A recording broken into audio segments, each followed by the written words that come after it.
Salve Maria! Hoje, dia 28 de novembro de 2020, da 34ª semana do Tempo Comum. O Evangelho de hoje encontra-se em São Lucas, no capítulo 21, nos versículos do 34 ao 36.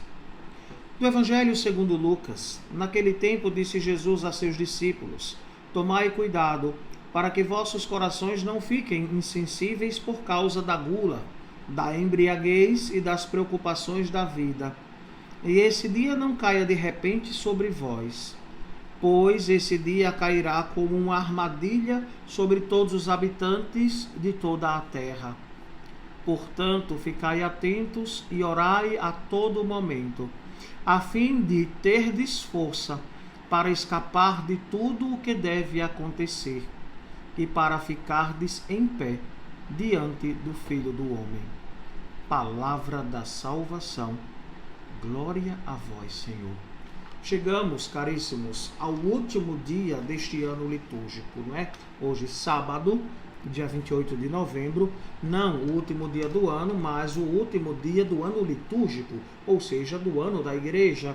E hoje à tarde já celebraremos a missa do primeiro domingo do Advento, utilizando os textos do Evangelho de São Mateus, o ano B.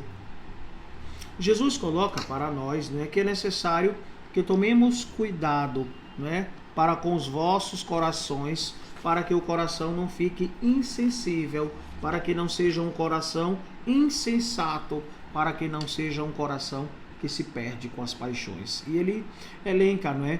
Por causa da gula, da embriaguez e das preocupações da vida. Né? Alguns vícios que também levam as pessoas à perdição.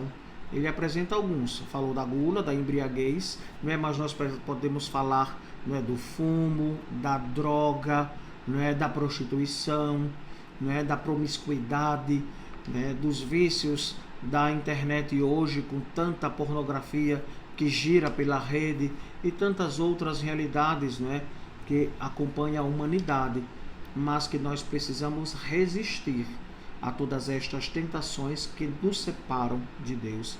Então, não é, Nosso Senhor nos fala, não é, de todas estas preocupações exageradas, porque o dia que o Senhor virá, ele diz, pode ser que ele caia de repente sobre vós, né? Ou seja, vai chegar de improviso. Nós não sabemos o dia e a hora que Nosso Senhor vai voltar. E percebam, durante toda esta semana foi o tema da nossa reflexão. Por quê? Porque estamos chegando ao final do ano litúrgico e sempre se acentua esta realidade na liturgia. Né? Então nós precisamos estar atentos e preparados para o dia que o Senhor ou nos chamar para a eternidade, ou o dia que Ele vier na sua glória, para que não nos surpreenda. O outro evangelho nos diz como o ladrão, né? Quando o ladrão viesse, a gente soubesse o dia que ser roubado, né? Com certeza a gente contrataria um segurança, né? Para que ele não roubasse ou não arrombasse a nossa casa. E ele também nos fala de que este dia poderá vir como uma armadilha, né? Para todos os habitantes da terra. Então, todos seremos reunidos, né? Veja, será uma grande manifestação de Deus, né? Deus vai unir a todos e depois separar aqueles que vão para a vida eterna e aqueles que vão para a morte eterna.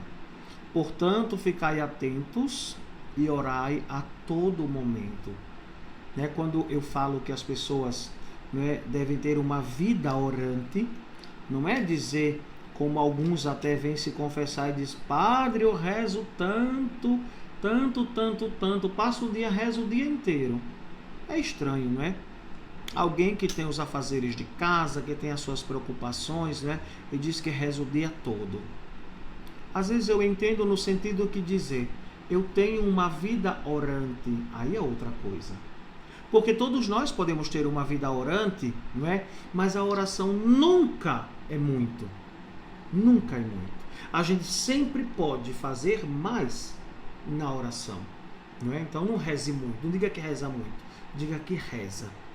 O bastante só quando a gente chegar no céu, que a gente contemplar Nosso Senhor, e a gente não vai ter preocupação nenhuma, nada, nenhuma.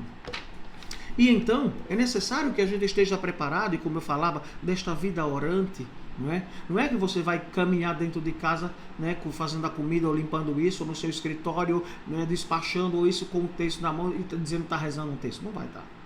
Mas que a cada coisa que você faça, que você realize, a cada trabalho, a cada encontro, a cada reunião, você ofereça a nosso Senhor. Você peça as luzes do Espírito Santo. E não é necessário que você obrigue todo mundo a rezar, mas que você no seu coração ofereça. Claro que seria interessante em toda reunião, em todo momento, não é? Só que, claro, despachando uma realidade ou outra, né, no escritório, o que for, você não vai estar rezando, senão você não vai também trabalhar. Mas no sentido de quê? De que você ofereça. Cada coisa que você realiza, você pede a Jesus, ilumina-me. Senhor, dá-me a graça que eu possa, não é? E claro, vai se encomendando o dia inteiro, sem, claro, deixar de fazer a sua oração pessoal, fazer a leitura da palavra de Deus, né? E toda esta realidade que é próprio da identidade do cristão. E não pode ser de outro modo. Se a gente não reza, a gente fica vazio. E alguém que é vazio, né, outra coisa, outra realidade vai querer assumir, que não é Deus. Então, que a cada dia nós peçamos a nosso Senhor. Está chegando o final deste tempo litúrgico, nos dê a graça deste recomeço. A gente percebe que é cíclico, não é? É como uma circunferência, mas a circunferência não tem início e não tem fim, é cíclico. Então esta realidade que nós vivemos na liturgia é o início que tende para um fim, que é um novo recomeço. Que este recomeço na nossa vida nos ajude a cada dia a mergulhar em Deus. Que assim seja. Amém. O Senhor esteja convosco, Ele está no meio de nós. Abençoe-vos o Deus Todo-Poderoso, que é Pai e Filho e Espírito Santo. Amém.